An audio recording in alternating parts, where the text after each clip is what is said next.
ദിനവൃത്താന്തം 1 പുസ്തകം അധ്യായം 23. ദാവീദ് വയോധികനായി ജീവിതാന്ത്യം അടുത്തപ്പോൾ തൻ്റെ മകനായ ശലോമോനെ ഇസ്രായേലിന് രാജാവാക്കി. അവൻ ഇസ്രായേലിലെ പ്രഭുക്കന്മാരെയും പുരോഹിതന്മാരെയും ലേവ്യരെയും എല്ലാം വരുത്തി. ലേവ്യരിൽ 30 വയസ്സ് മുതൽ മേലോട്ടുള്ളവരെ എണ്ണി ആളെണ്ണം പേരുപേരായി. അവർ 38,000 ആയിരുന്നു.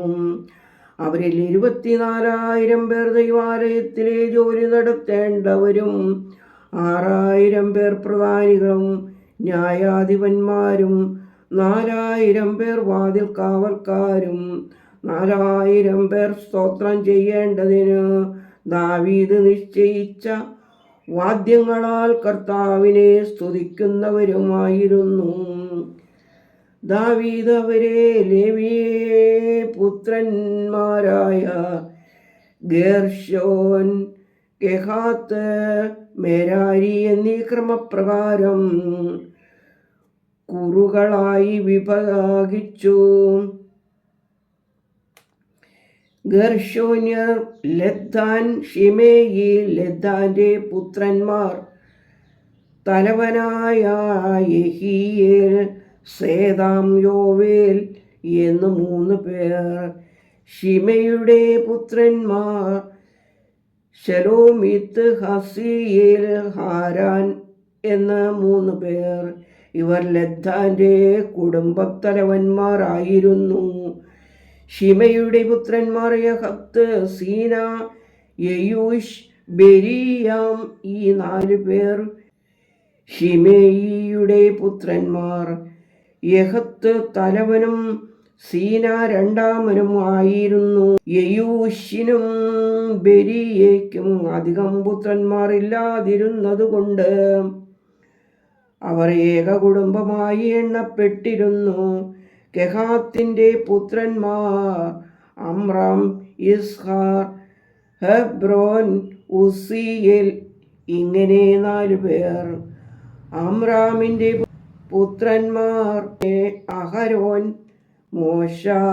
അഹരോനും പുത്രന്മാരും മഹാവിശുദ്ധ വസ്തുക്കളെ ശുദ്ധീകരിക്കുവാനും ദൈവസന്നിധിയിൽ ധൂപം അർപ്പിപ്പാനും ശുശ്രൂഷ ചെയ്യുവാനും എപ്പോഴും അവൻ്റെ നാമത്തിൽ അനുഗ്രഹിക്കുവാനും എല്ലാ കാലത്തേക്കും വേർതിരിക്കപ്പെട്ടിരുന്നു.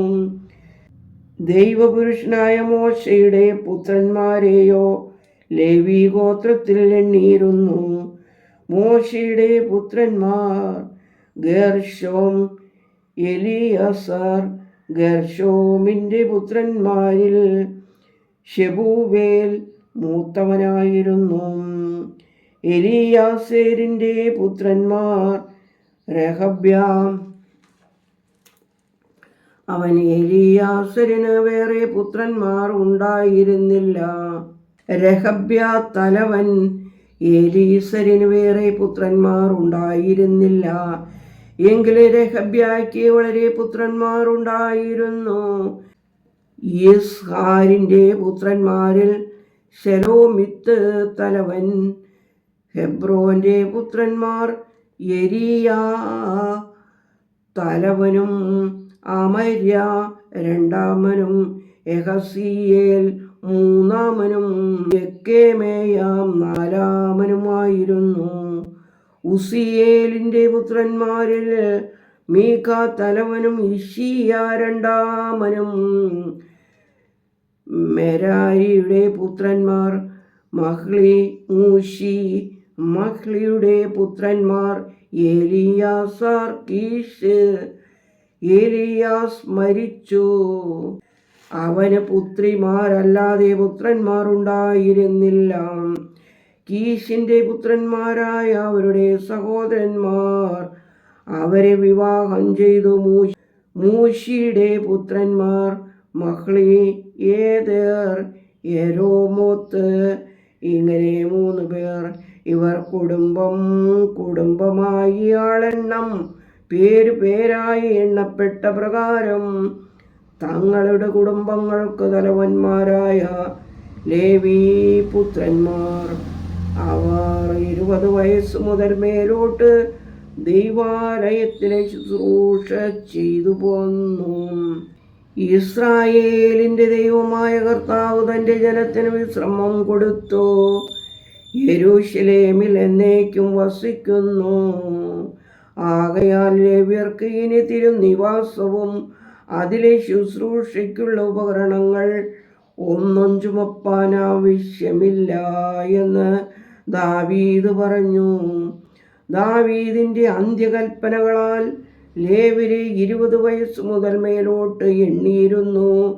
അവരുടെ മുറയോ ദൈവാലയത്തിലെ ശുശ്രൂഷയ്ക്കായി പ്രാകാരങ്ങളിലും അറകളിലും സകല വിശുദ്ധ വസ്തുക്കളും ശുദ്ധീകരിക്കുന്നതിലും ദൈവാലയത്തിലെ ശുശ്രൂഷയ്ക്ക് അഹരോൻ്റെ പുത്രന്മാരെ സഹായിക്കുന്നതും കാഴ്ചയപ്പവും പുളിപ്പില്ലാത്ത ദോശകളായും ചട്ടിയിൽ ചുടുന്നതായും കുതിർക്കുന്നതായും അർപ്പിക്കുന്ന ഭോജനയാഗത്തിനുള്ള നേരിയ മാവും സകലവിധ തൂക്കവും അളവും നോക്കുന്നതും രാവിലെയും വൈകുന്നേരവും ദൈവത്തെ വാഴ്ത്തി സ്തുതിക്കേണ്ടതിന് ഒരുങ്ങി നിൽക്കുന്നതും കർത്താവിന് ശാബത്തുകളിലും അമാവാസികളിലും ഉത്സവങ്ങളിലും തൻ്റെ സന്നിധിയിൽ നിരന്തരം അവയെക്കുറിച്ചുള്ള നിയമത്തിനനുസരണമായ സംഖ്യാപ്രകാരം ഹോമയാഗങ്ങൾ അർപ്പിക്കുന്നതും സമാഗമന കൂടാരത്തിൻ്റെ കാര്യവും വിശുദ്ധ സ്ഥലത്തിൻ്റെ കാര്യവും ദൈവാലയത്തിൻ്റെ ശുശ്രൂഷയിൽ അവരുടെ സഹോദരന്മാരായ അഹരോൻ്റെ പുത്രന്മാരുടെ കാര്യവും നോക്കുന്നതുമായിരുന്നു. ദൈവമേ, സ്തുതി നിനക്ക് യോഗ്യമാകുന്നു. പാറകുമോർ.